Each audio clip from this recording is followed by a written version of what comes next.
Good afternoon बच्चों।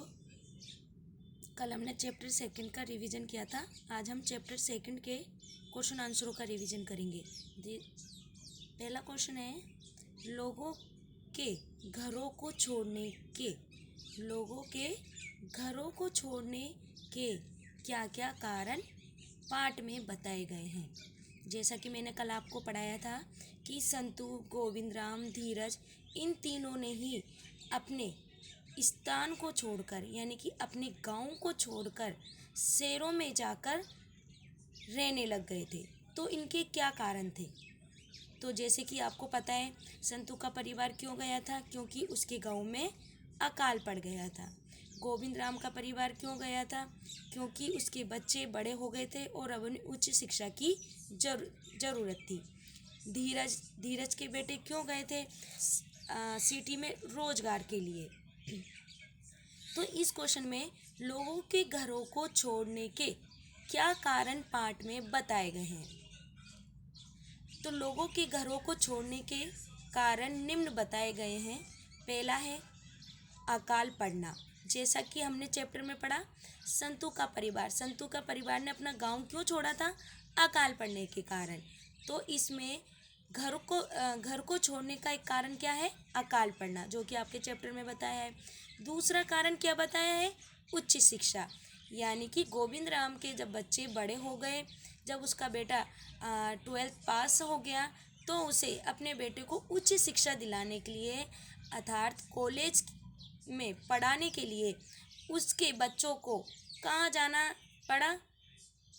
अपने गांव को छोड़कर शहरों में जाना पड़ा, जिसके कारण वो खुद भी शहरों में रहने के लिए चला गया। तो पहला कारण क्या था? अकाल पड़ना। और दूसरा कारण क्या बताया है आपके चैप्टर में? उच्च शिक्षा। तीसरा कारण है रोजगार व्यवसाय के लिए भी घरों को छोड़ना आपके चैप्टर में कारण बताया है। जैसे कि धीरज के बेटे क्यों गए थे अपने गांव को छोड़कर? रोजगार के लिए। और चौथा व अन्य कारण है बांध निर्माण के कारण। जब गांव में बांधों का निर्माण किया जाता है, तो उसके लिए वहाँ जो क्षेत्र आबादी जो क्षेत्र रह रहा होता है, तो आबादी क्षेत्र वाला भाग भी बांध निर्माण में आ जाता है। तो चौथा कारण है बांध निर्माण के कारण आबादी क्षेत्र का डूब क्षेत्र में आना। और जब आबादी क्षेत्र का डूब क्षेत्र में आ जाता है, तो उन लोगों को अलग से अन्य स्थान पर रहना पड़ता है, जैसा कि डूंगरपुर में हुआ था। तो लोगों के द्वारा घरों को छोड़ने के कारण आपके पाठ में क्या क्या बताए गए हैं? पहला है अकाल पड़ना, उच्च शिक्षा, तीसरा है रोजगार, और चौथा है बांध निर्माण के कारण आबादी क्षेत्र का डूब क्षेत्र में आना। एक क्वेश्चन कंप्लीट। अब देखो सेकंड क्वेश्चन को देखिए। पाठ में बताए गए कारणों के अलावा, यानी कि जो आपके चैप्टर सेकंड में बताए गए हैं घरों को छोड़ने का, उसके अलावा भी अन्य कारण भी होते हैं, जिसके कारण लोग अन्य स्थानों पर बसने के लिए चले जाते हैं। तो सेकंड क्वेश्चन में आपसे यही पूछा है कि पाठ में बताए गए कारणों के अलावा किन कारणों से लोग अन्य स्थानों पर बसने के लिए चले जाते हैं। तो अन्य कारण है सांप्रदायिक अथवा जातिगत दंगे।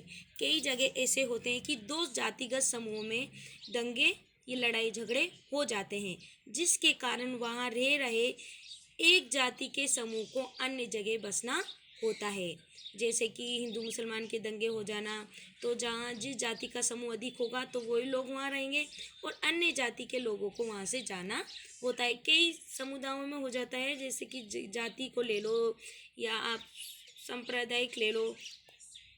दूसरा है बेहतर व सुखी जीवन की इच्छा। कुछ लोग अपने जीवन को सुखी और अच्छा बनाने के लिए भी गाँव को छोड़कर शहरों की ओर चले जाते हैं, क्योंकि गाँव की अपेक्षा शहरों में अधिक सुख सुविधाएं होती है, जैसे कि हमने ऊपर कारण जाने थे। तीसरा है स्वास्थ्य सुविधा, चिकित्सा सुविधाएं। कई बार क्या होता है, गाँवों में चिकित्सा सुविधाएं उपलब्ध नहीं होती है, जिसके कारण लोगों का घरों को छोड़ने का एक कारण स्वास्थ्य सुविधाएं भी है।